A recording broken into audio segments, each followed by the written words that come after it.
Hello, everyone.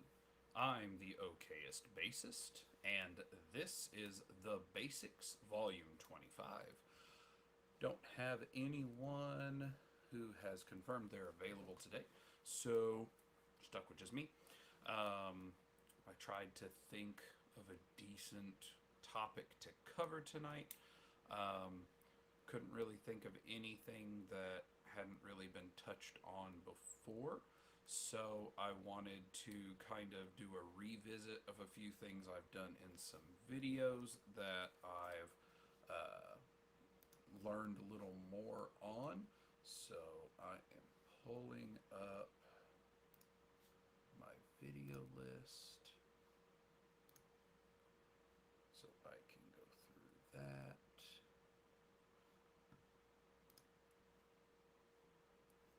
Okay, starting all the way from the beginning with the dumb videos of Star Trek and Star Wars. So, no. Let's see here. Do, do, do, do.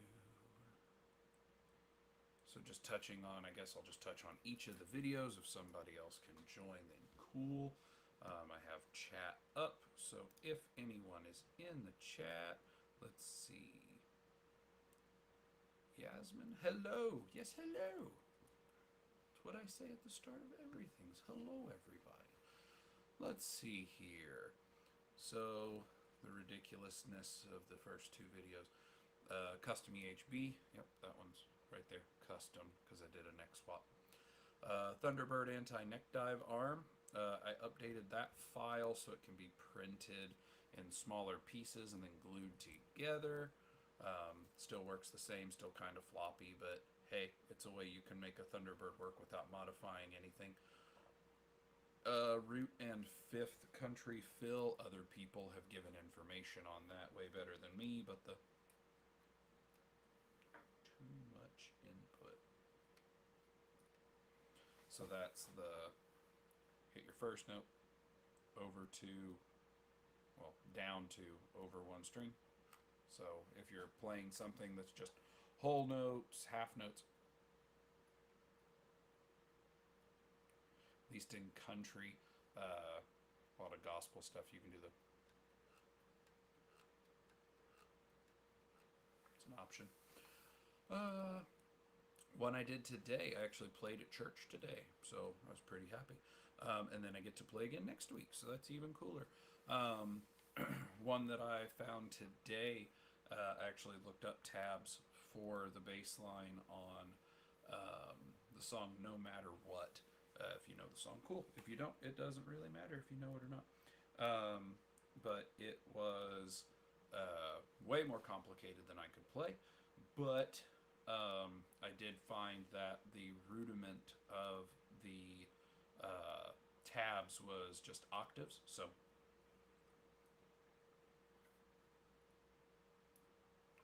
easy way to play an octave is whatever note you have, in this case, say a G, go over two strings, down two frets. So I have you at 100 and cannot hear. Okay. Bring the mic a little closer. Up the gain. Up the output. How about that, Charles? Late, so watching at 2x, sound is very low. So I'm fast and quiet. Good. How about that? I upped the output to maximum. I am farther from the microphone than normal. I've been messing with the setup, trying to get it where everything is in shot. So let me know if the audio is better. I can up it a little more if I need to. Harley Benton PJ Mod project outcome. I missed that bass. If it had been a 5 string, I wouldn't have gotten rid of it. But I just like 5 strings. Cort A5 SCMS multi-scale bass, good and bad. So that was a review. I did like the A5 SCMS. There's actually an A5 Plus right here. That one has a whole story. There'll be a video eventually. But the SCMS was single cut multi scale. I really liked that one, but I couldn't deal with the 16.5 millimeter string spacing. They have a new version, which is the Cort A5 Beyond. There will be a video on that. It is, I think, the second to last video of the year. I'm saving it for surprises. It's weird because nowhere could I find. It's still a little low. Well, how about. Oh, that's bad. Hold on. Hold on a second. Be right back. I'm plugged in. I ripped off my head. That's probably good for it.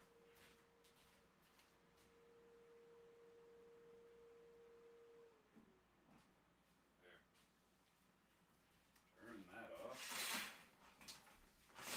Isolate the room from sound. Did I break my headphones? Nope.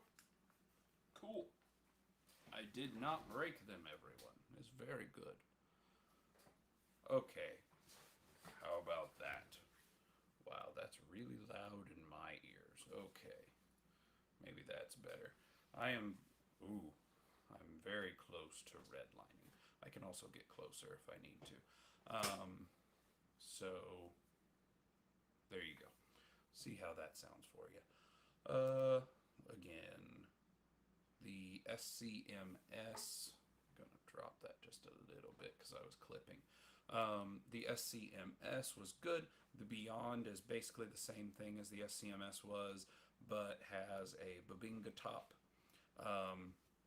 What I was saying, there are a lot of, like, Cort lists a whole bunch of the stuff, of the information on it, but even on the Beyond, like, there are some places that say, like Reddit and stuff, where you'll find people who say 16.5 millimeters was continued. And then, like, if you search on Google, their Google AI thing says 18 millimeter string spacing. So I was like, oh, awesome. And I ordered it. It is not. It is not 18 millimeter. It's still 16.5. And I should have known that because Nate Navarro did a review and said about the 16.5 millimeter string spacing being good for something. I thought maybe they just updated the model. Who knows? But anyway, yeah. Like right around Christmas, that video comes out. Ibanez EHB 1505 MS in blue, my logo, which was my old logo. That's this one right there. It's still here. Probably will never leave. Mediocreist guitarist. I do still have that Explorer. It's over there on that wall this way from behind camera off to my right. Hadeen, the uke bass, that thing made me very angry. I had that, and the strings were so wrapped around the posts, they had wrapped around on top of themselves and were going for like a second lap again. Like, I guess a third lap at that point. So I detuned the strings, cut them about an inch or two, and then I realized, oh, these things are basically rubber. They stretch a lot. So cut off another 2 or 3 inches, and then when I went to put it together, the strings wouldn't stay in place, so I had cut them too short. So I ordered a new set of strings, and then when I went to restring it, of the 4 tuners, 3 of them the gears stripped. So I had to get new tuners. So I spent like whatever it was, $15-20 on strings, like $30 on tuners. Got it in, got it all put together, and then I just decided I hated the little thing from then on. Ibanez BTB 865 SC. So that was the black and natural finish single cut. I still stand by what I said there. The black on the front and the beautiful red that it had on the back, they should have put one for the other. They should have made it uniform. I miss that base.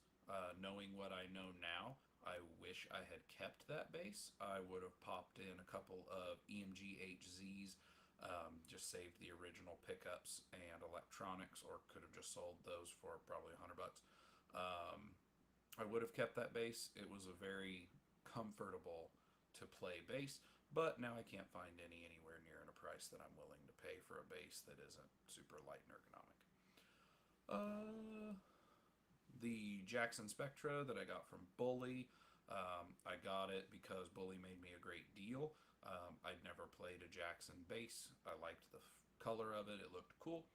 And then I knew that I could get a better Bully bass, so I ended up getting rid of it. Which the better one is right here, and you can't see. Oh, I didn't turn on my lights. I'm sorry. The lights you're seeing is what's coming through the window. This is one, there's an unboxing recorded, but it doesn't come out for months, so I'll just spoil the surprise. This is a close Apollo 5 in the red, like flame maple top. So, pretty cool. Played it at church today. It sounds amazing. It has the passive, in-house made, close pickups. So, if you're looking, recommended very much. You're gonna spoil the review that I haven't even done yet because it just came this week. How long have I been collecting basses? Oh, collecting being the verb that you used. So let's see. First, I have to figure out how long I've been playing. So, I started playing guitar 20 years ago. Um, and then I started playing at church probably 17, 15 years ago, somewhere in there. And after a few years of playing up there, I was asked, hey, you know how to play guitar, can you play bass? And me being the ignorant guitarist that I was, I said, sure, yeah, it's just one string and one note at a time. Of course I can do that. I could not. First bass that I got was, what was it? A Dean Metal Man. That's what they're called. It was the Explorer shaped one. Um, it was awful. Took it to the church so I could play. It had an awful buzz. I ended up switching to a couple of Sterling by Music Man Ray 4s, one for at home and one that I left at church so that I could practice on basically the same thing without having to carry the bass back and forth. That was maybe 10, 8 to 10 years ago that I started playing bass. I was promptly told that I was awful, and I was. I very much was awful. But as far as collecting basses, I used to collect guitars, and then I came to the light and I saw the wonderful world that is bass. So I started them, let's see, little bit probably before my son was born. So I'd say fairly, I've probably been collecting for about 5 years, give or take 4 or 5 years, somewhere in there. So yeah, if you have more questions, feel free to ask. Gives me something else to talk about than my old videos. LTD Stream 1005 in gold. It was like Honey Burst, I think is what they call. I liked the shape, and when I read reviews about it and saw some of them, I thought they were saying like, hey, it's way better than a Thunderbird on Neck Dive. So I found one, got a great deal. It was an amazing looking bass. It already had been switched to passive pickups rather than its original preamp, which I found out later, and then had to replace the pickups because they went bad. But I really liked the looks of that bass, but it neck dove and I hated it. So I hate neck dive, so I got rid of it. Next project off with its head, my Schecter Stiletto Custom 5. Yeah, I got that really cheap because it was beaten up. So I think it was just the body.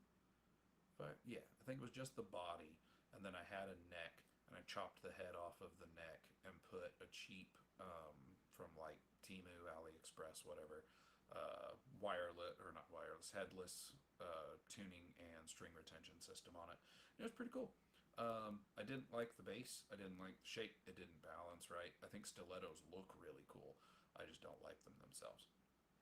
I turned on CC and it says whisper. I don't know what keck means. Seriously, it's very hard to hear. Okay, so let's just. Oh, sorry. Let's just do this. Bring that. Angle the mic. Pop filter. Probably hearing all the pops and snaps though. Okay. How about that? Now I have a microphone in frame, but hey, whatever. Whenever I do the videos, I have a microphone in frame. Hopefully that made it better. Definitely let me know. I don't want it saying whisper, whisper. So, yeah. Boss Dual Cube. I did like that little amp. That amp was cool, and I really liked the drum beats to it. I know that my Spark 2 has the option for like backing tracks and stuff like that. I haven't played with it. I think once I found one, but the Boss is just a switch on the top. If ever the chance comes where I can pick one of those up cheap, I probably will. The biggest limiting factor on it was that you had to use the standard AA battery. It didn't have a rechargeable option unless you pull the batteries and charge them. Um, and I just didn't like the idea of having to spend $10, $15 on a pack of batteries to fill the thing, even if it wasn't gonna, even if it lasted like a year. That's still a cumulative cost that I didn't like. Tested live stream, my naming your gear. I need to redo that considering like half the things on the wall or more are gone and replaced. The alley anchor, I liked the shape of that. It was based on the Overload Instruments Achilles bass, which is an excellent bass. I've never played one. I would love to play one, but they look amazing. And it was a Chinese made knockoff of that. Um, the thing weighed, I weighed it, it was like 11 or 12 pounds. It was way too heavy, especially for a headless system. I don't have the woodworking skill nor tools to have carved it out and then chambered it. That's why it's gone. Um, I ended up putting Ibanez tuning bridges on it, and I mean it played nice, but it was way too heavy if you were going to play standing. Ibanez BTB 605 MLM, that was the white one. Um, really nice bass. Probably of all the basses I've had that I've gotten rid of, that's probably the second highest on the ones I would have kept. Um, but I still stand by getting rid of it. Um, the scaling on it is the same as an EHB, and it wasn't headless. It didn't have all the ergonomics to it. So it was a cool looking bass. It was one that I would pick up every now and then if I still had it, but not worth it. Then all my gear that I've had, I don't think there's really anything that's changed. I've picked up a newer wireless system. It's over on my bass amp. It is I did a different video, so I'll talk about it in a minute, but it is the Swift, SWIFF, WS70 Plus. Has a little bit longer of the input jack, and you can unscrew the 1/4 inch socket to have an 1/8 inch so that you could plug it in for like, I guess, wireless headphones, auxiliary, however you want to do it. Latency would be a problem, but hey, whatever. And then the first BASSics 6 months ago. How about that?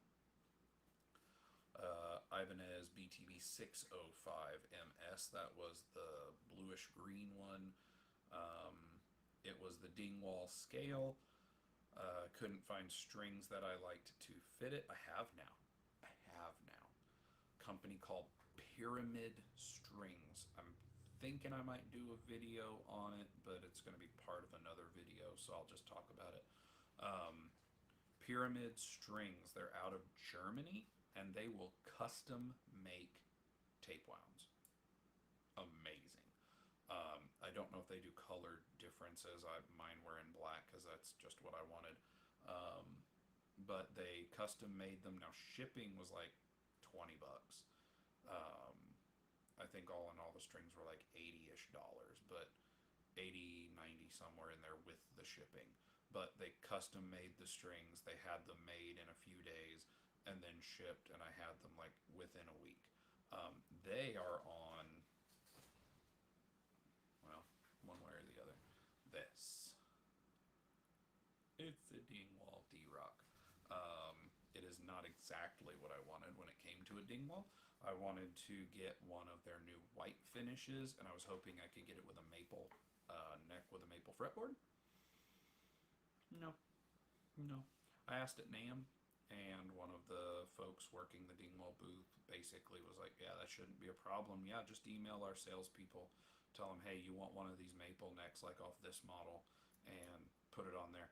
And I emailed them, got no response.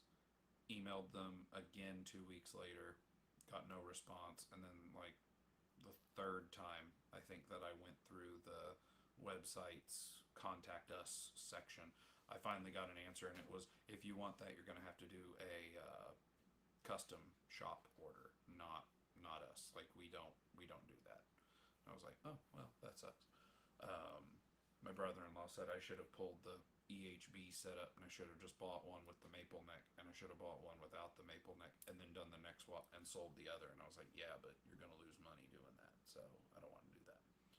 So I got the black one with the dark fretboard, and I got it from through my buddy Tim at Sweetwater, and it, according to them, 8 pound, I think it was 8 pounds 10 ounces, 8 pounds 14 ounces, something like that. It was under 9 pounds, and I mean it's light. I mean, I'm used to like Strandberg's EHBs, so those are super light. But I mean, it probably weighs the same as Eins does, but Eins is heavy for what it is. It's just heavy wood. But anyway, hopefully everyone can hear me now that the mic's super close.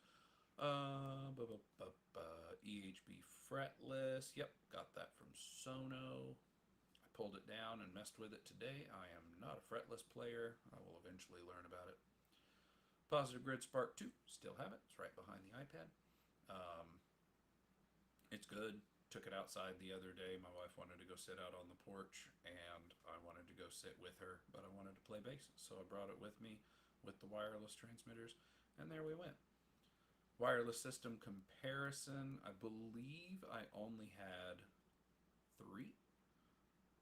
I think I had the Lakato WS-70, the Swift, I don't remember what the model number is. It's a UHF system, like a shark fin shape almost.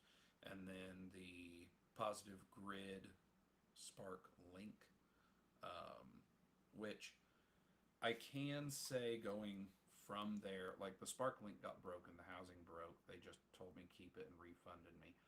I don't care for that it uses the 2.4 gigahertz, because I know that's a thing for higher risk of interference. However, I do like when they're working. Like I have them connected to the audio interface right now with Eins, and they sound good. Their design is my problem. It just being, well, here, noise. Just being a little block with no armature whatsoever, and then the plug.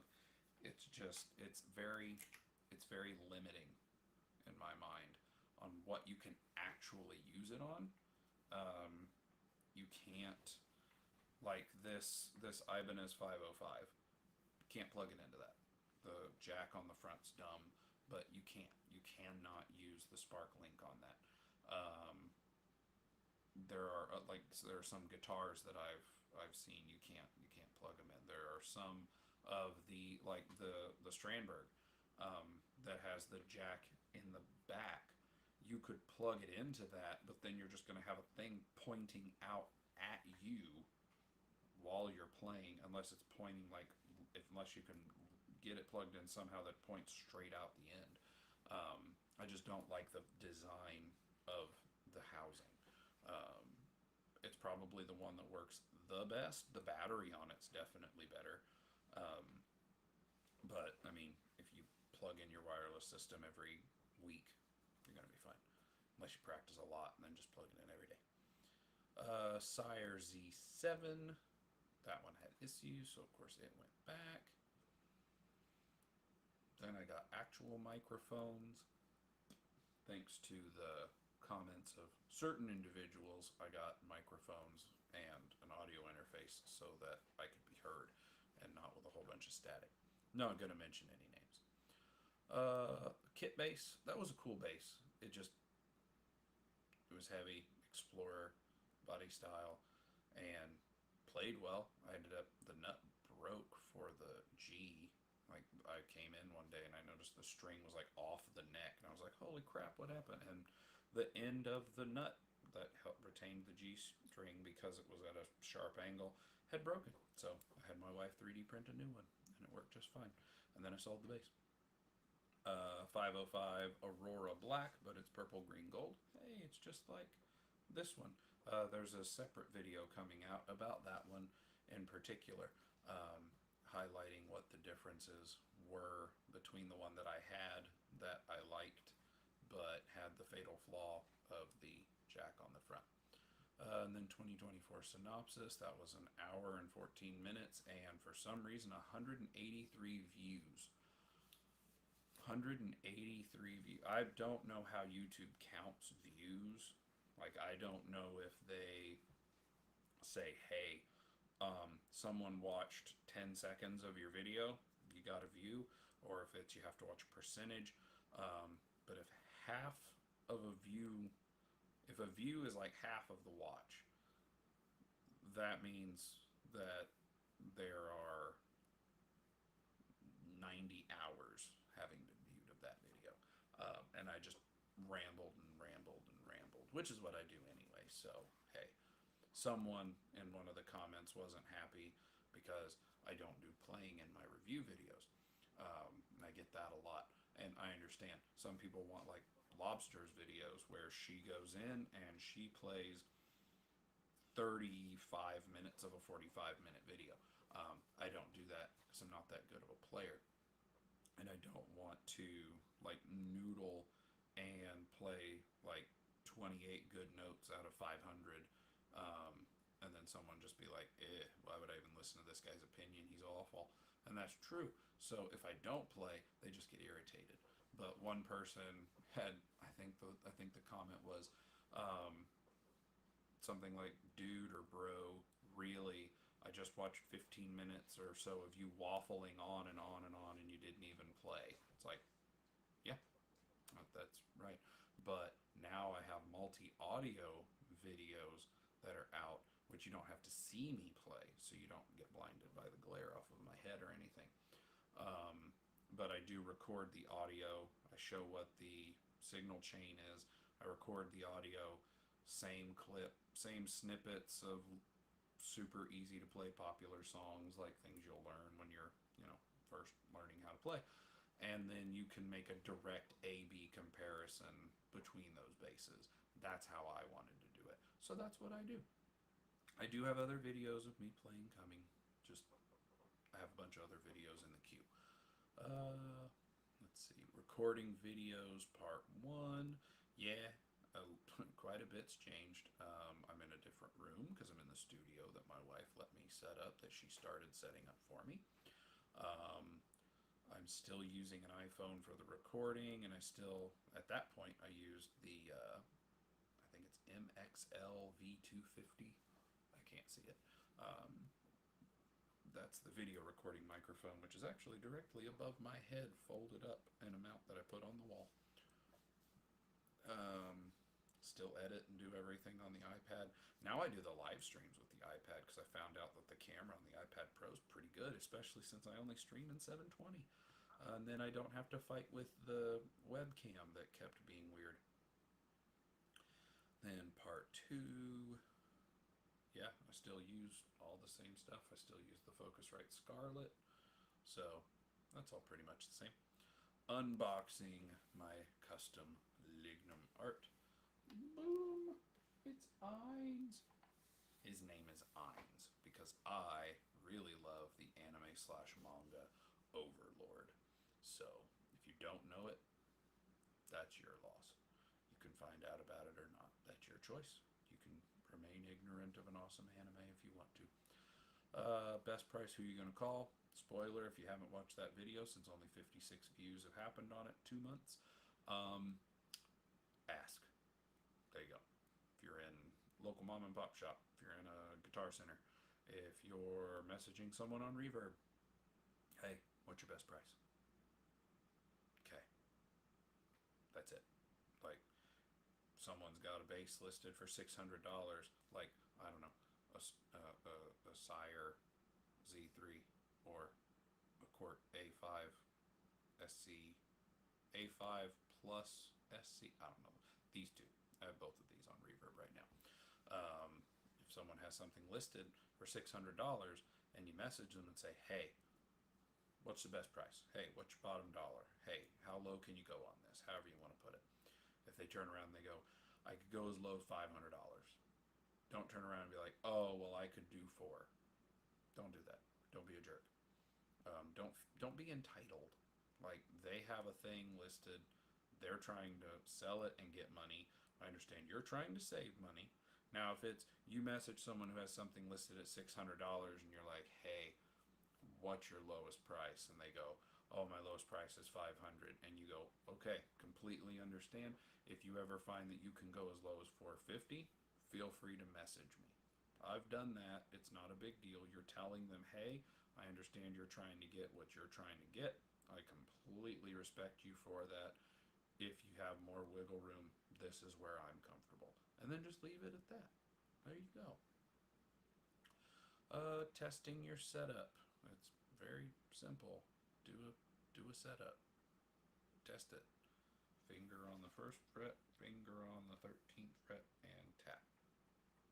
If you hear a click, tapping sound, then that means that action is, your truss should be pretty good. Get more into that, but hey, whatever.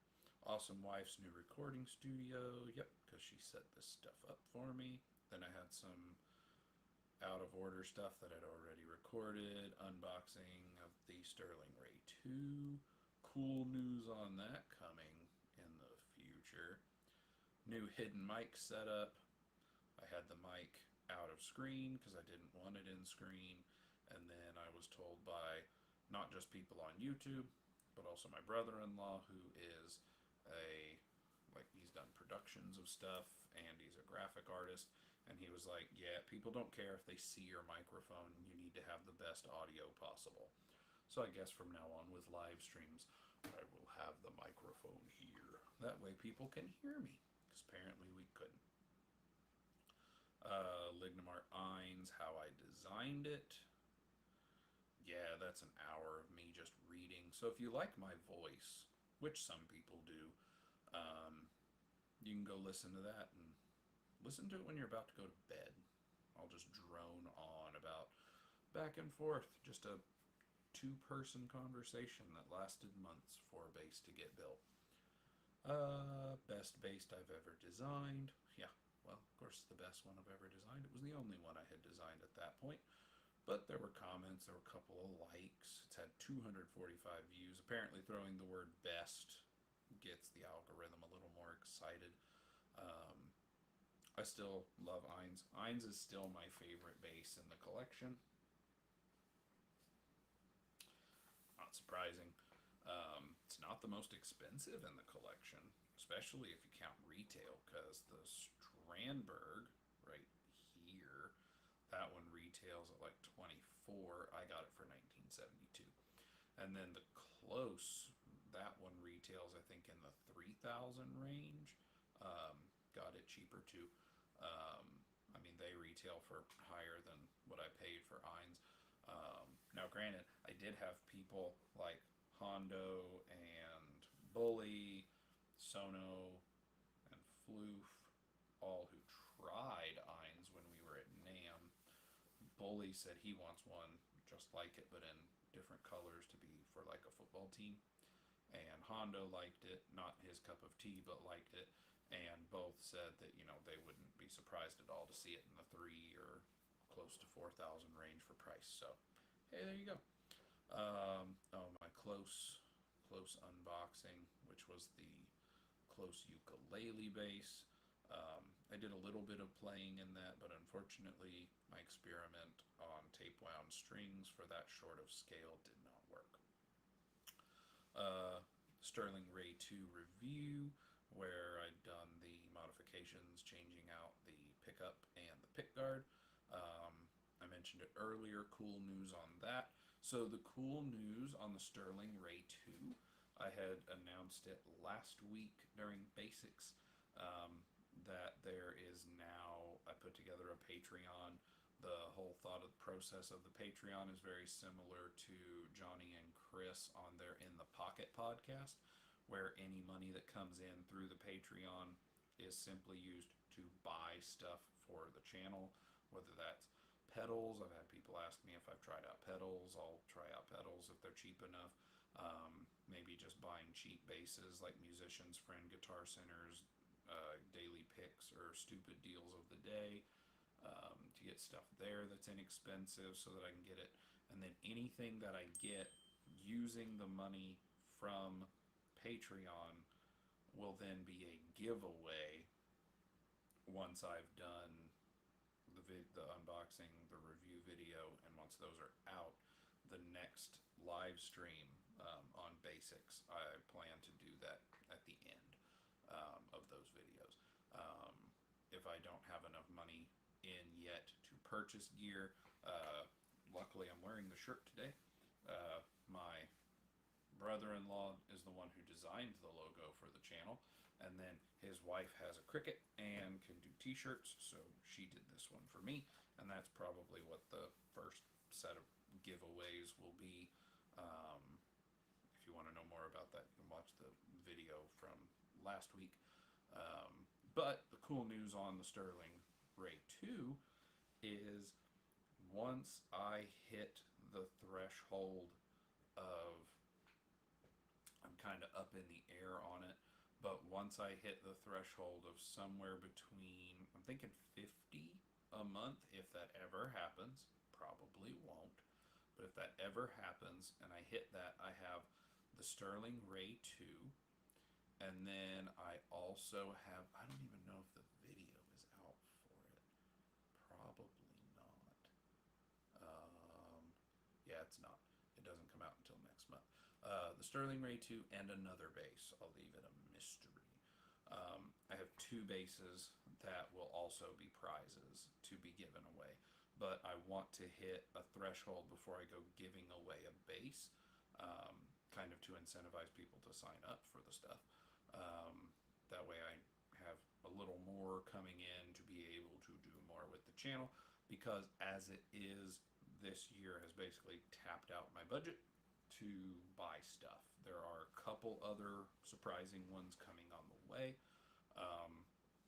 but once those are here, because those are already budgeted out, once those finally get here, that'll be the end of buying bases. So I think I have enough for the current format, which is unbox a bass, random video, review the bass. I think that's how it goes.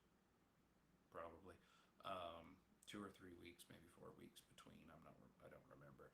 I think it's like 3 or 4. Anyway, so for that format to keep going, I believe I have enough here recorded and uploaded, or still ordered on the way, to keep that through maybe January. So maybe my birthday is about the end of it. And then outside of that, it'll be different content. I have videos, ideas already. Some of them I've already recorded. So that's how that's going to go. But the Ray 2 and another bass I do have, and they will be giveaways that haven't been funded by the Patreon.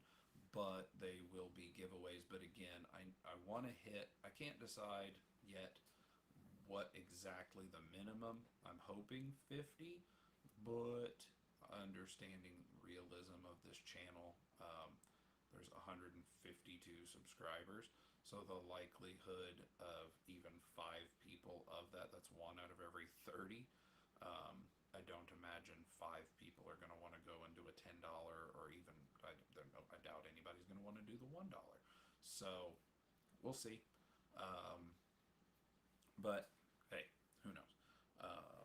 Maybe I end up doing those. I've also thought about doing one of those as the end of the year, just doing a whole thing of, maybe I'll do a live stream on New Year's, depending on how close that is and whether I'm working.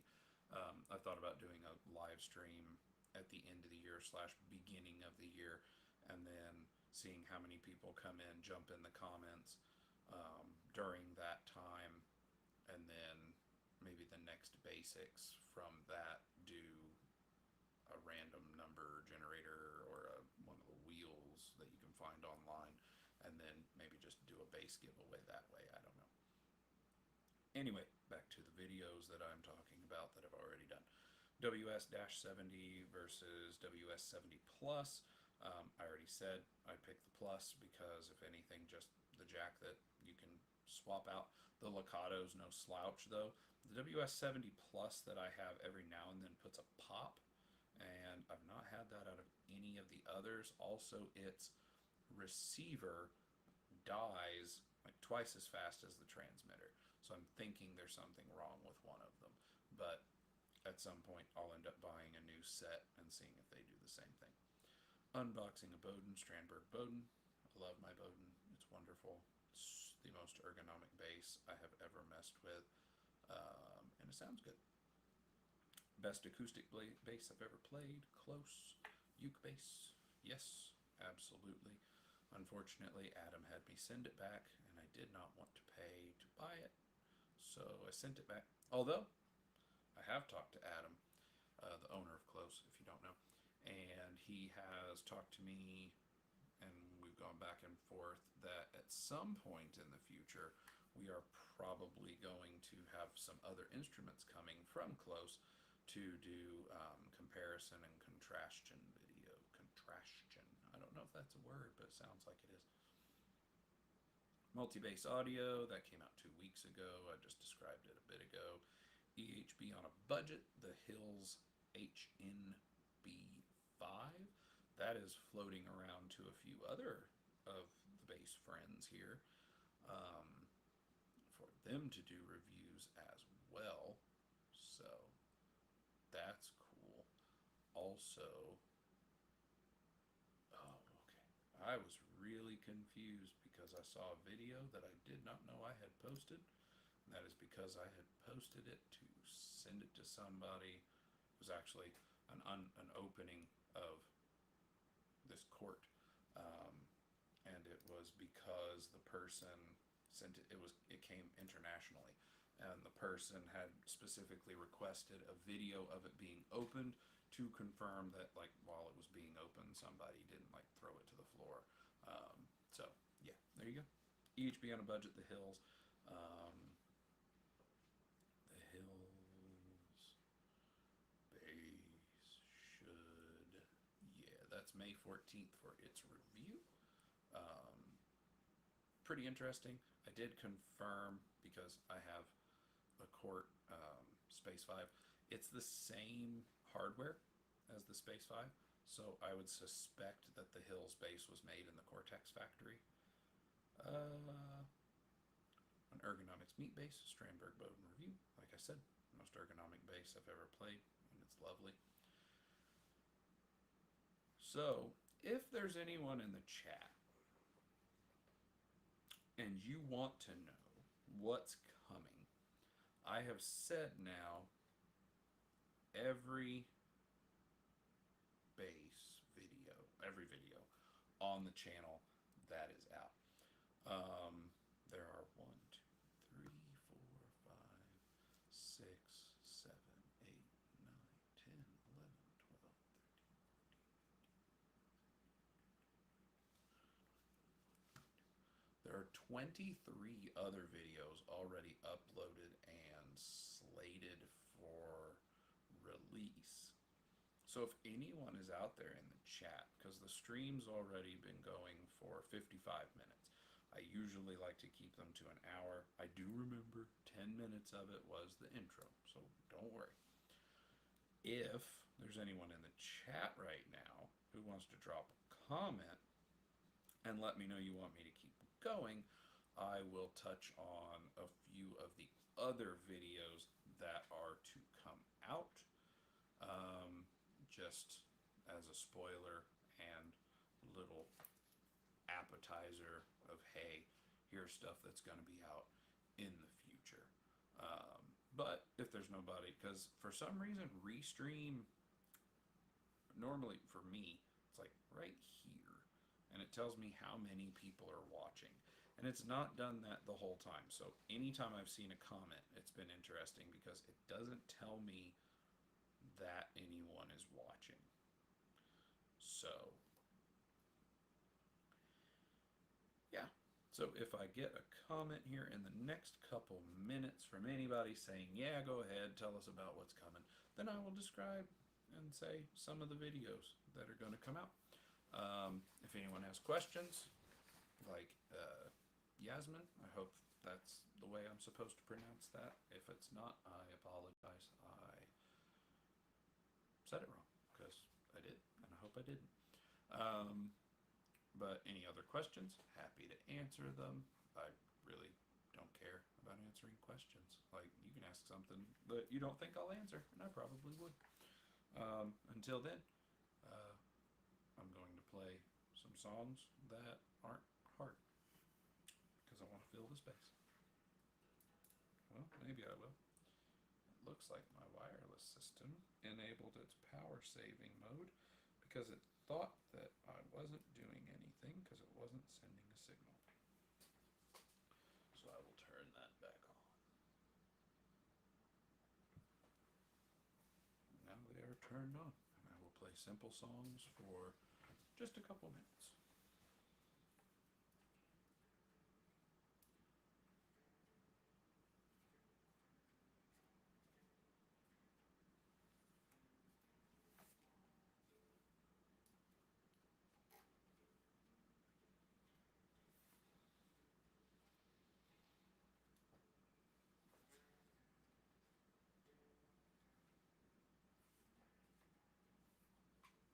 There was a mess up.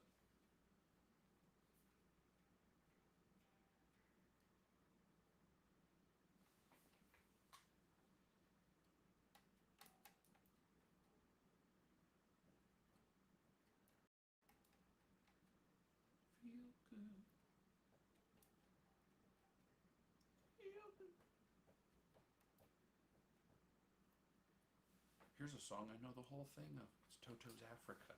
Unfortunately, I don't have the rest of the song to play with it, so deal with it, I guess.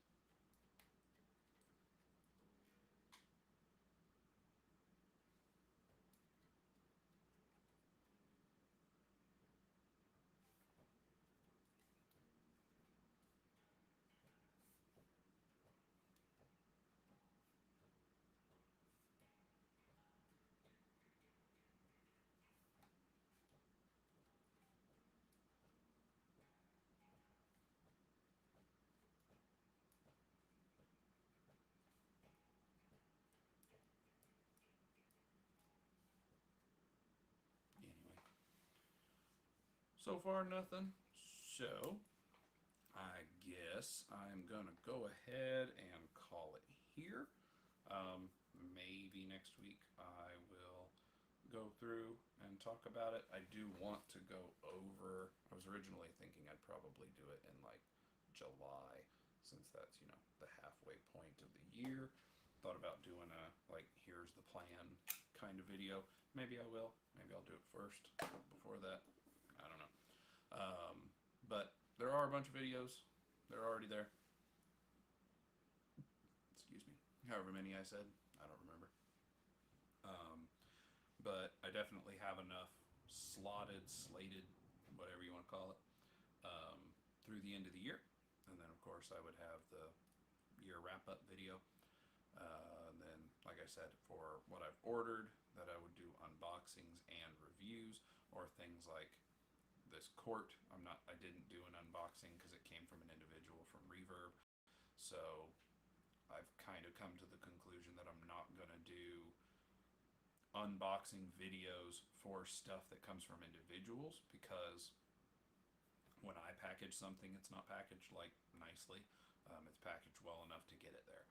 So if it's not from a company where I can be like, yo, what's the deal, company X? Like, your stuff was packed awfully. So if that's the case, then yeah, I'll do that. But outside of that, I'm not worried about doing unboxings for used instruments purchased from individuals. But there should be a review on it that will come. It'll just be a review, so it'll be a standalone, separate video, not on the normal unbox, wait a while review format. So there's that. But I do have enough for that regular format to do, like I said, probably through maybe NAMM next year. So then they'll probably. I didn't record for myself anything at NAMM this last year. I was being the camera guy for Bully. Maybe this coming year, maybe I'll record some of my own stuff. I'm trying to figure out an easier way to go there and record audio than to bring my Focusrite Scarlett. I have thought about it, because if I bring it and a cable, it can plug USB-C straight into my phone, so I can get a good straight audio source that won't be interfered with by anything else. And then as far as audio, I can always voice over that. So we'll see how that turns out. But like I said, for new instruments, there should be content all the way through January. Outside of that, I'm not 100% sure, but we'll see. And then content for next year, have no idea. At this point, it's just going to be a whole bunch of random thought videos that, oh, that'd be a cool idea, and then I'm going to use that random thought to make the video. Hopefully I stay every week, and then a live stream every week should continue unless something crazy happens there. But that's the thoughts, that's the plans. 10-minute count out, so this is going to be slightly less than an hour. But I didn't have anyone with whom to hang out. Nobody was able to join me on the video side for an educator. So, and then there's no one jumping in the chat wanting to know about videos of the future yet. So we'll get to that when we get to it. As always, thanks for stopping by. Oh, hold on. Wait a minute. There's Charles. Do you use a battery-powered mic by chance? My sound has dropped more. No. This is Focusrite's microphones, Scarlett CM25, and this is a Mark III. It's the one that came packaged with the Scarlett. So I don't know why it would have gotten lower. That's weird. The only thing else I could do would be to up the microphone gain, but when I did that earlier, I kept clipping. So I don't know what's going on. Maybe there's something weird with the audio interface, because the output is maxed. There is no reason, like, my feed into the headphones is at best 40%, and it's more than loud enough for me. So I don't know. Maybe there's just some weird bug for today, because everything's pretty well where it normally is, and the microphone's usually farther away. And last week everything seemed to work. But no, I don't use a battery mic. But hey, as I was saying, I do appreciate you, Charles. I appreciate you, Yasmin, for stopping in and being in the chat. You guys are awesome.